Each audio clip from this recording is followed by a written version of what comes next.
Pada kesempatan ini kita akan bahaskan satu daripada banyak hadis diriwayatkan oleh Abdurrahman ibnu Sakhar ad-Dawsi atau biasa dikenali dengan nama Abu Hurairah radhiyallahu an. Hadis ini ada dalam kitab Sahih Al-Bukhari. Apa kata Nabi? La taqumus sa'ah.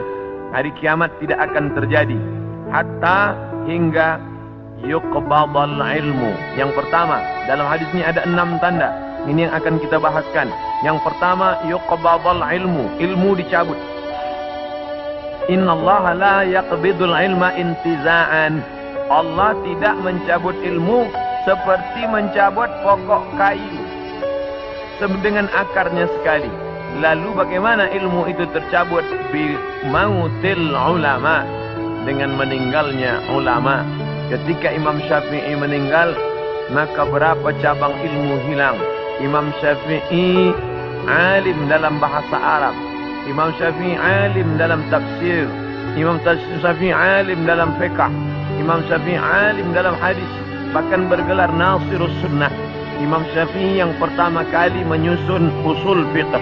Lalu kemudian ketika meninggal, masih ada digantikan oleh murid-muridnya, Al-Muzani, Al-Buwaiti, Rabi' Al-Muradi. Tapi kemudian makin ke bawah, maka hilanglah ilmu. Maka yang muncul orang jahil yang kemudian dianggap sebagai orang berilmu. Wal'iyadzubillah, na'udzubillah.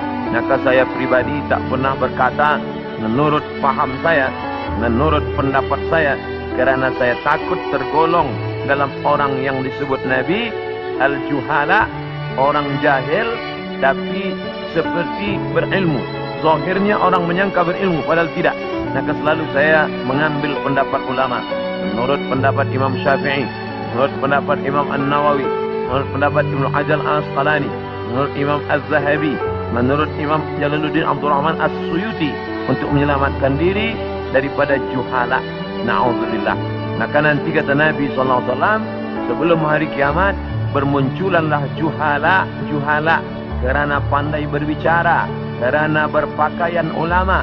Al-juhala yalbisuna libasal ulama.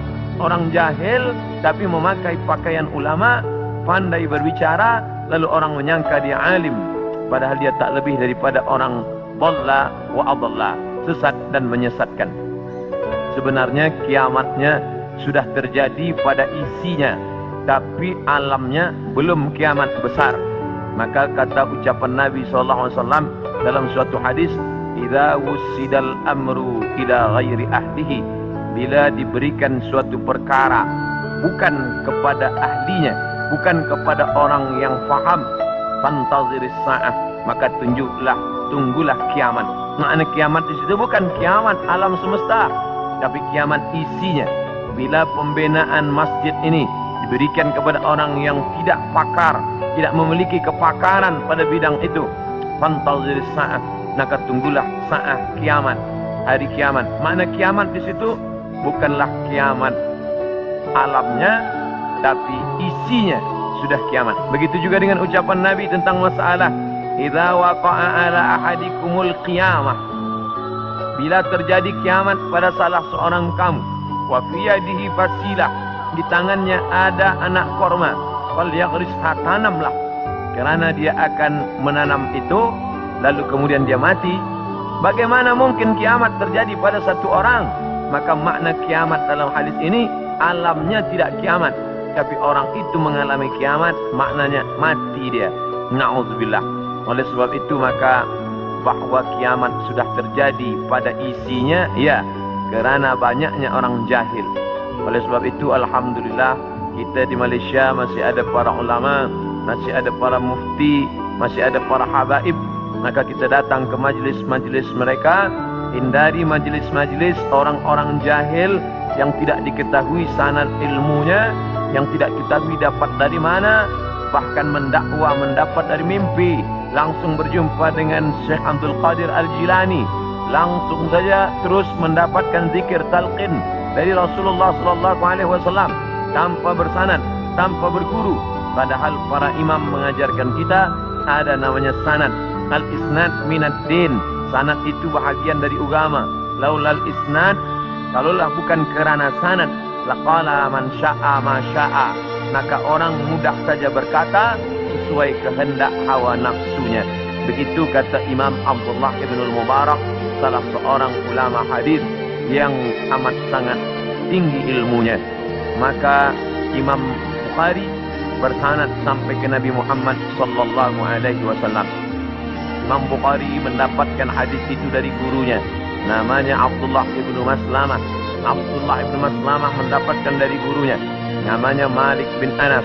Malik bin Anas mendapatkan dari gurunya, namanya Abu Zinad. Abu Zinad mendapatkan dari gurunya, namanya Al-A'raj. Al-A'raj mendapatkan dari gurunya, namanya Abu Hurairah. Abu Hurairah mendapatkan dari gurunya, namanya Sayyidina wa Maulana Muhammad sallallahu alaihi wasallam. Dan di antara sanad itu mesti diteliti pula, orang ini mestilah adil. Makna adil menjauhi dosa besar, menghindari dosa kecil. Lawan daripada kata adil adalah fasik. Wallahu la yahdil qaumal fasiqin. Allah tak berikan hidayah kepada orang yang fasik. Adapun orang yang adil tapi dia tidak dhabit, tidak kuat ingatannya, maka dia juga tidak layak diambil ilmu daripadanya. Oleh sebab itu apa kata Imam Malik bin Anas, guru Imam Syafi'i? Makamnya di Baqi di samping Masjid Nabawi, meninggal tahun 179 Hijrah. Aku berjumpa dengan 70 orang di dalam masjid ini, maksudnya Masjid Nabawi di Madinah. Andai aku minta satu di antara mereka berdoa, maka turun hujan saking makbulnya doa mereka. Tapi tidak aku ambil hadis satu pun dari ke-70 orang itu. 70 orang zuhud, ahli ibadah, abid, banyak ibadahnya, kabul doanya. Andai aku minta satu orang berdoa, turun hujan, begitulah kabulnya. Tapi aku tidak mengambil ilmu dari mereka kerana tidak dhabit, kuat ingatannya. Begitulah ulama menapis supaya jangan sampai mengambil ilmu daripada orang jahil. Kerana di antara tanda kiamat adalah yuqbadul ilmu, bahwa ilmu dicabut Allah Subhanahu wa taala. Maka bila kita masih ada kajian-kajian khas tafsir, khas fiqh, khas usul fiqh, khas hadis, maka kita hadir, kita dengarkan, kita pahami, kita rakamkan, kita share, maka dia bagian dari dakwah. Tapi bila itu sudah tampak banyak menebar, sebenarnya salah satu daripada tanda hari kiamat.